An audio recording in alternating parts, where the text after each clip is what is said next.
All right, let's just jump right into this explainer. If you're a local business owner, you already know the drill. Getting consistent attention is literally the hardest part of the job. But today, we're going to completely flip how you view foot traffic. We're using the Ventura County Fairgrounds as our masterclass because, honestly, this place doesn't just beg for attention, it totally engineers it. Now, you might look at the fairgrounds and just see this massive 62-acre beachfront property, with 135,000 square feet of indoor event space. You might just think it's where the county fair happens once a summer. But if that's all you see, you're missing the brilliant mechanics humming right underneath. We're not just looking at a big parcel of land here. We are looking at a masterfully constructed machine. Because what this venue actually represents is an absolute economic engine.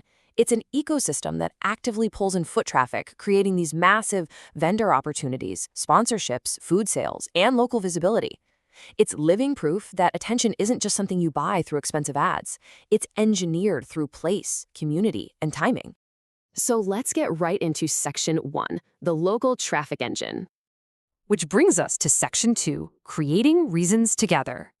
Let's go ahead and bust the myth that foot traffic is just an accident. Kind of like the weather, right?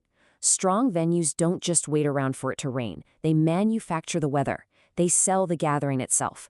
Just look at the Ventura Raceway schedule. This dirt track operates right on the fairgrounds property. Look at how packed it is, back to back from February all the way to November, with these hyper-specific events. Sprint cars, motorcycles, USA midgets, demolition derbies. They aren't just casting some wide generic net hoping people show up. No, they are targeting a highly dedicated crowd who needs to get their specific fix, month after month. But here's the thing, they don't stop at dirt truck racing. What's so brilliant here is how they stack completely unrelated niches. One weekend, it's the Pembroke Walsh Corchi Specialties Dog Show. The next, the Seaside Tattoo Show. You've literally got vintage watch collectors crossing paths with demolition derby fans.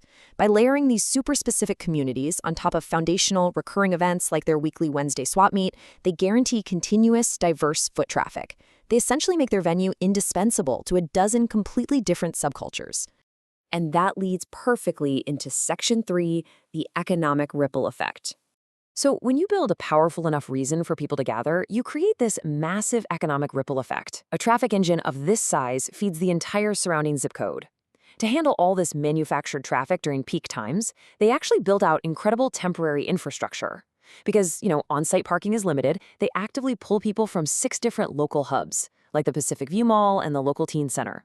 They even partner with the Pacific Surfliner train, offering a 20% discount just to funnel consumers directly to their gates. They're completely removing the friction of travel. And just look at the surrounding impact. Because the fairgrounds is pulling in all this targeted attention, local hospitality completely thrives. Notice these premiums on Expedia. The Hotel San Buena, which is just 0.7 miles away, commands over $300 a night. That's almost double the rate of the Amanzi Hotel just a few blocks further out. The Clock Tower Inn and Crone Plaza directly benefit from the tourism, lodging, and food demands created by this constant programming. The venue acts as this massive local economic anchor. Next up, Section 4, community and repetition. Now, you don't build a habit with a one-off event, right? You build it through a highly reliable calendar. This venue literally never sleeps. In January, you've got dog shows. By May, the massive California Strawberry Festival takes over. June brings the Gem Show. July has seen huge action sports events like the X Games, and then October rolls around with Oktoberfest and a Lego brick convention. They're constantly refreshing their offerings year-round to give locals and tourists a recurring excuse to come back.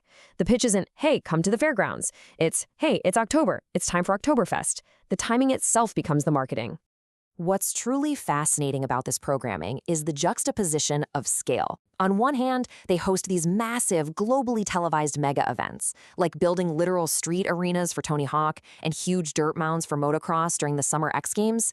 But right alongside that insane global scale, they host the hyper-local Wednesday swap meet every single week.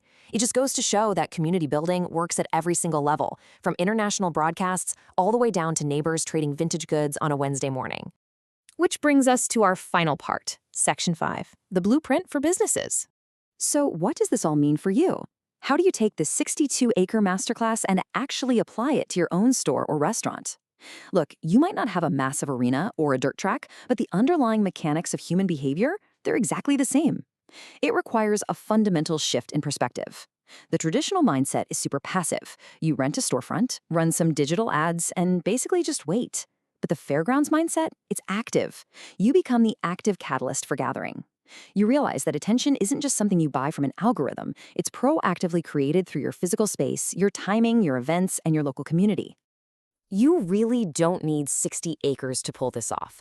Any local business can apply these exact 4 steps. Step 1, create a place that feels welcoming.